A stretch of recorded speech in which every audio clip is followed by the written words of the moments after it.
కానీ ప్రతి కేంద్ర ప్రభుత్వం నుంచి నిధులు తీసుకోవడం బరాబరే, కేంద్ర ప్రభుత్వ యొక్క సంక్షేమ పథకాలు అమలు చేయడం బరాబరే, వాళ్ళకి అనుకూలంగా ఉన్నాయి.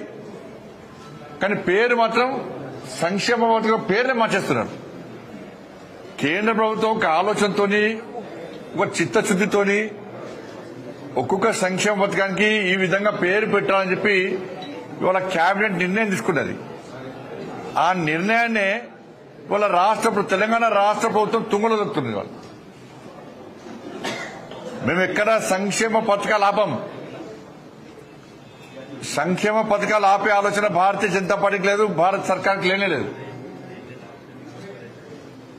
కానీ కేంద్ర ప్రభుత్వం యొక్క సంక్షేమ పథకాల పేరును మార్చే ప్రయత్నం చేస్తే మేము నేరుగా లబ్దిదారులకు ఏ విధంగా ఇవ్వచ్చో దాని గురించి ఆలోచిస్తాం. నేరుగా లబ్దిదారులకే ఇచ్చే ప్రయత్నం చేస్తాం. మేము రాష్ట్ర ప్రభుత్వం యొక్క ప్రమేయం లేకుండా ప్రధానమంత్రి ఆవాస్ యోజన గాని, గరీబ్ కళ్యాణ్ అన్న యోజన గాని, ఇవాళ మీరు చూడండి, ఇటువంటి సంక్షేమ పథకాలకు రాష్ట్ర ప్రభుత్వం పేరు మార్చింది. రే మీ ప్రభుత్వం యొక్క మీ సొంత సంక్షేమ పథకాలు, మీ నిధులతో జరిగే సంక్షేమ పథకాలంటే మీరు ఇందిరాగాంధీ పేరు పెట్టుకుంటారా, లేకుంటే ఒసామా బిన్ లాడెన్ పెడతారా, దావుద్ ఇబ్రాహిం పెట్టుకుంటారా? పెట్టుకోరు, మాకు ఏం అభ్యంతరం లేదు మాకు. కానీ కేంద్ర ప్రభుత్వం ద్వారా కేంద్ర ప్రభుత్వం యొక్క సంక్షేమ పథకాలకు మీ పేరు పెట్టుకోవడం మీకు ఇబ్బంది లేదు. కానీ పైన కేంద్ర ప్రభుత్వం యొక్క సంక్షేమ పథకం పేరు పెట్టాలా లేదా? నిధులు ఇచ్చేది భారత సర్కారు, కేంద్ర ప్రభుత్వము. పేర్లు మార్చి ఫోజులు పెట్టుకుని సొమ్మకొని సోకొక మీరు ప్రధానమంత్రి ఆవాస్ యోజన గాని, గరీబ్ కళ్యాణ్ అన్న యోజన గాని, వీటిని నేరుగా రాష్ట్ర ప్రభుత్వం ప్రమేయం లేకుండా లబ్దిదారులకే చెందే విధంగా ఇచ్చే విధంగా కేంద్ర ప్రభుత్వం ప్రయత్నం చేస్తుంది. ఆ విధంగా ఆలోచిస్తుంది. ఆ అవకాశం కల్పించద్దని మేము కోరుతాను. నేను మీరు మేము కలిస్తేనే అభివృద్ధి. వాళ్ళ పేర్ల కోసం కొట్లాడి దానికి నష్టం వరకు మీకే నష్టం. పేద ప్రజలకు నష్టం జరిగించే ప్రయత్నం చేయము. జరగకుండా గట్టి కొట్లాడతాం మేము మీతోని.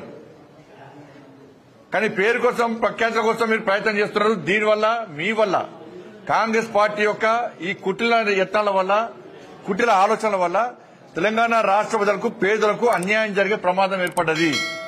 కానీ మీరు మాత్రము పేదలకు ఎక్కడ అన్యాయం చేయం. మా సంక్షేమ పథకాలను, కేంద్ర ప్రభుత్వ సంక్షేమ పథకాలను నేరుగా ఇల్లు వాళ్ళకేస్తాం, డైరెక్ట్ ఇస్తాం. ఈ దశలో ఇంత గొప్ప కార్యక్రమాలు జరుగుతూ ఉంటుంటే ఎవరింట్లోకే జేబులకే పైసలు తెచ్చిస్తున్నాం అన్నట్టుగా ఫెడరల్ సిస్టంలో రాష్ట్రము, కేంద్రము ఆర్థిక నిధులకు సంబంధించిన ఆనాడు రాజ్యాంగంలో, ఎందుకంటే ఇలా 76వ ఇలా మనం గణతంత్ర దినోత్సవ వేడుకలు జరుపుకుంటా ఉన్నాం.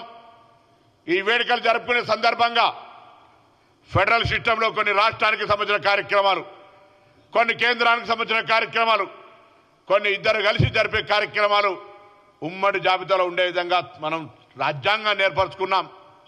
అది తెలియకుండా, అవగాహన లేకుండా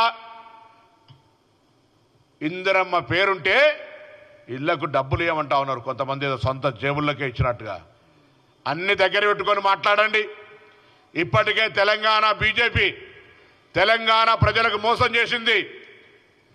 తెలంగాణ ప్రజలకు సంబంధించి తెలంగాణ రాష్ట్ర ఏర్పాటుతో 10 సంవత్సరాల అధికారం ఉన్న కేంద్రంలో మీరు విభజన హామీలు అమలు చేయకపోగా తెలంగాణ ఏర్పాటును ప్రధానమంత్రి స్వయంగా పార్లమెంట్లో విమర్శ చేసి అవమానపరిస్తే మాట్లాడని మీరు బడ్జెట్లో నిధులు కేటాయించకపోతే గత 10 సంవత్సరాలేమో ఉన్న రాష్ట్ర ప్రభుత్వం మమ్మల్ని అడుగుతలేదు, సత్సంబంధాలు లేవు, ప్రభుత్వంలో కేంద్రము రాష్ట్రము ఉమ్మడి జాబితాల చట్టము రాష్ట్రాలు పరస్పరం గౌరవించుకోవాలి కేంద్రము రాష్ట్రం అన్నారు.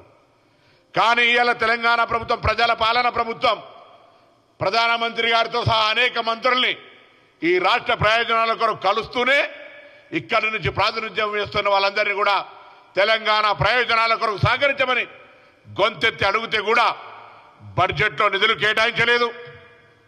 బడ్జెట్ తర్వాత జరిగినటువంటి వరద బాధితులకు సంబంధించిన నిధులు కేటాయించలేదు. ఇవాళ మళ్ళీ రాష్ట్రానికి సంబంధించి ఇందిరమ్మ పేరు మీద జరిగే ఇళ్ల ప్రక్రియకు అవహేళనగా మాట్లాడుతున్నారు. ఎవరి ఇందిరమ్మ? ఈ దేశం కోసం ప్రాణాలు అర్పించి ఈ దేశ ఐక్యత కోసం ముక్కలు ముక్కలైన శరీరాన్ని చేసుకొని ఆనాడు మీ నాయకుడు అటల్ బిహారీ వాజ్పేయి తోటి దుర్గా మాతగా పోల్చబడ్డటువంటి ఇందిరమ్మ గురించి మాట్లాడుతున్నారే. నేను భారతీయ జనతా పార్టీని అడుగుతా ఉన్నా, ఇలా అటువంటి నాయకుల మీద మీ పార్టీ ఏం క్రమశిక్షణ చర్య తీసుకుంటుందని అడుగుతా ఉన్నా.